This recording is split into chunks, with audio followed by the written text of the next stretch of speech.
Gustavo, it just looks like a lot of destruction around you. What's the latest going on there?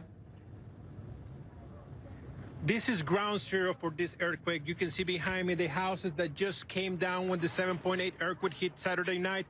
This is one of the places where they found survivors. This is about 2 feet, less than a meter high. And through here, I'm being told 3 people were able to crawl out of the lower level of this house and came out to safety. This house is completely destroyed. We see debris all over.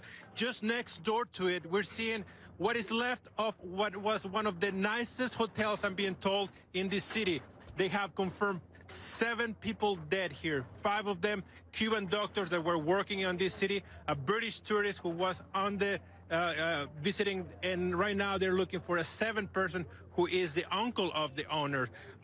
The rescuers are coming from regions far away from this coastal region of Ecuador. These people are working around the clock, not only to bring out those who they know have been killed, but also searching for survivors, hoping that they still have a few hours left that gives them hope that somebody else might be alive.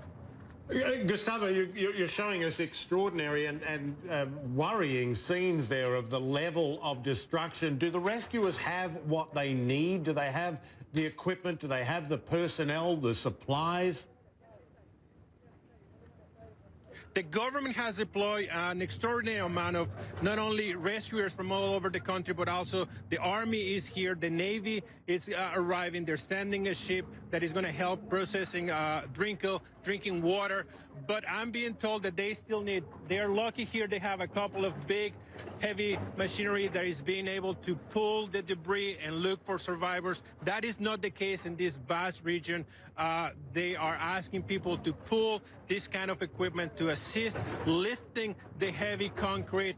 They also need supplies. We know the survivors need water, need food, need shelter. They also asking for portable bathrooms because right now they don't have a place to go, and they are afraid that that might create another health concern in this region. They also asking for one of the things that caught my eye is that they are telling me the rescuers were given money so they can feed themselves. The problem is there's not a place where they can buy food, so they're hoping that somebody can provide them with those basic elements so they can continue working for the community. It's just incredible. They're dealing with challenge upon challenge there and just the basic necessities that they don't even have at this point. And to know that that rubble behind you, that pile of debris, once used to be a hotel. I'm just curious to know from your perspective, you know, talking to people, walking around, seeing the destruction, what's really been sticking out to you the most? You know, it's been very interesting because Ecuador is not a big country. They do have decent roads, but they're 2-lane roads, very winding. It's hard to get from point A to point B on a regular day. Today they also have landslides, which are also normal. It's a very mountainous area, but it was aggravated by the earthquake.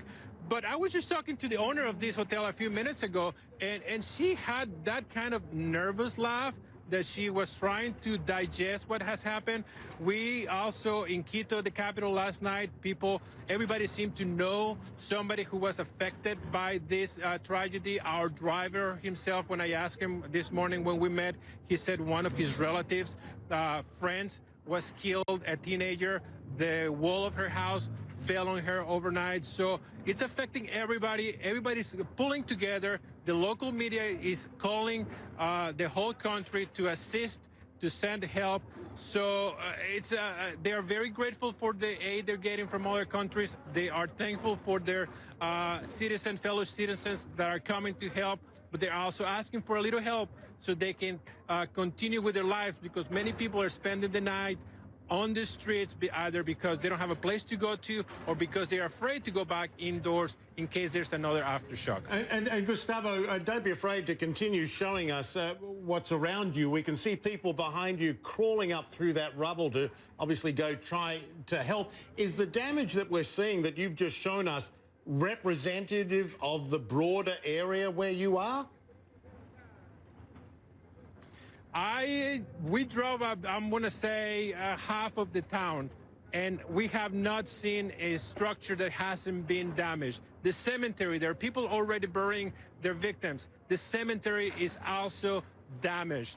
So I cannot give you a precise estimate, but it's hard for me to find a place where people are comfortable going. In fact, if you see over my shoulder on that side, Rich is going to show you, they're coming out with bags. That was a grocery store, and the owners, the rescuers, the volunteers are pulling all what is left that can be used to make sure, first of all, that it's not stolen, but also that they can distribute it to other people. So this area, this is very close to where the epicenter of the earthquake registered on Saturday.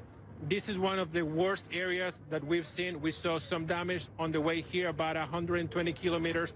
5 people were killed. A few more kilometers before that, there was a 3-story building that collapsed. Gentleman that died there. So in this area, the damage is widespread. Not so much outside these 6 coastal regions in the western part of the country. And Gustavo, just quickly, because you said you're near the epicenter of this quake, what about the aftershocks? How many have you been feeling? How large have they been? And have you seen more homes or buildings or structures crumble as a result of the aftershocks? We haven't heard of report damages for the aftershock. People are very scared. They have been one of the reports is over 200 of several magnitudes. I believe the largest one was around 6 on the scale.